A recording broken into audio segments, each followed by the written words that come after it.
pasemos a un punto que cada vez nos va llevando más a que es el paso diario de cada persona, ¿no?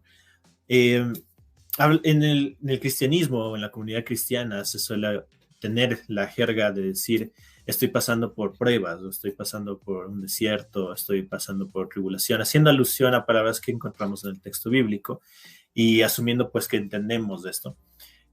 Surge una pregunta, ¿cómo diferenciamos ese dolor que de alguna manera es un desierto por el cual vamos a pasar y simplemente debemos llegar a la conciliación de que tenemos que pasarlo y lo importante es sujetarnos de Dios y atravesar el asunto? ¿Cómo diferenciamos esa situación de un dolor que debemos buscar escapar? Es decir, desde tu perspectiva, ¿hay situaciones en las que nosotros deberíamos buscar salir de ese dolor, de ese sufrimiento? Y si es así, ¿cómo la diferenciamos de aquellas situaciones que quizás deberíamos más bien tener la actitud de, bueno, aquí me aguanto? Bueno, sí, yo creo que tenemos que aprender a saber por qué viene el dolor, cuál es la causa, ¿no? Como yo comentaba al inicio también, a veces son nuestras malas decisiones, tomamos malas decisiones y sabemos que son a veces el dolor o a veces el sufrimiento es consecuencia de nuestras propias decisiones. Entonces, obviamente tenemos que aprender a asumir, orar y pedir que, sí, y Dios incluso puede librarnos de nuestras propias malas decisiones, claro, pero Dios puede hacerlo, puede librarnos. Eso por un lado. Por otro lado, entender que no se trata de que el dolor, vamos a idealizar el dolor y que en la vida cristiana siempre vamos a atravesar el dolor. No, el dolor no es bueno. O sea, ontológicamente no podemos decir que el dolor sea bueno. Que Dios pueda usar lo malo para lo bueno es diferente. Pero no quiere decir que es algo que tenemos que buscar, ¿no?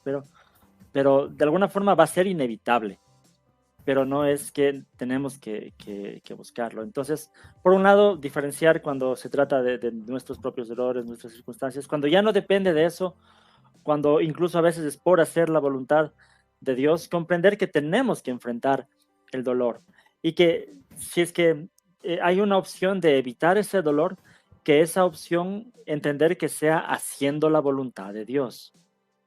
Pero si la manera en la que vamos a evitar el dolor conlleva dejar de hacer la voluntad de Dios, entonces eso es una pauta para saber que no podemos evitar el dolor.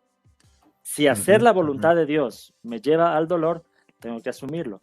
Si evitar el dolor conlleva dejar de hacer la voluntad de Dios o hacer algo que esté en contra de la voluntad de Dios, pues obviamente eso no está bien.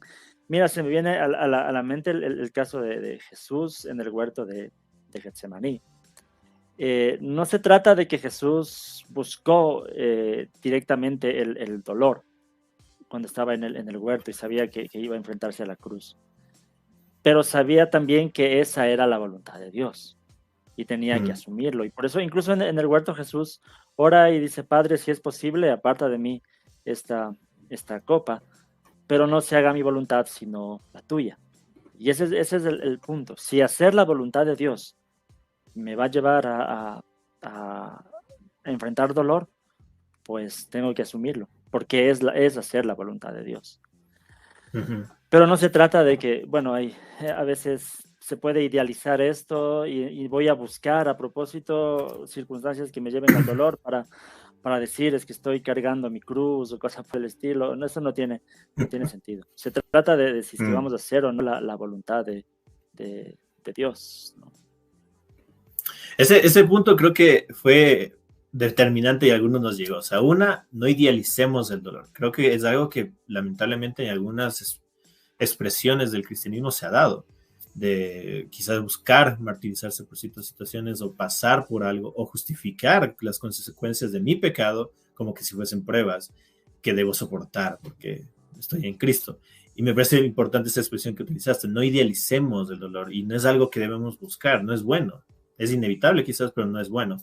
Pero que Dios puede trabajar para eso. Hay un versículo que menciona eso y creo que a veces la traducción puede ser el problema, pero que en la práctica de lo que significa es lo importante, ¿no? Dios puede hacer que todas las cosas trabajen para bien. No es que todas las cosas son buenas, como el dolor, pero puede hacer que todas las cosas trabajen para bien. Puede transformar esto para hacer algo que Él quería hacer. Y el otro punto que mencionas, que es importante tener en cuenta las prioridades y que quizás para aquellos que decimos ser creyentes, creer en este Dios de la Biblia, priorizar el hecho de qué es lo que quiero hacer, mi voluntad o la voluntad de Dios. Si yo voluntariamente quiero adjuntarme a la voluntad de Dios y que esto pueda guiar entonces mi actitud hacia la situación de dolor o sufrimiento y si tengo o no que escapar.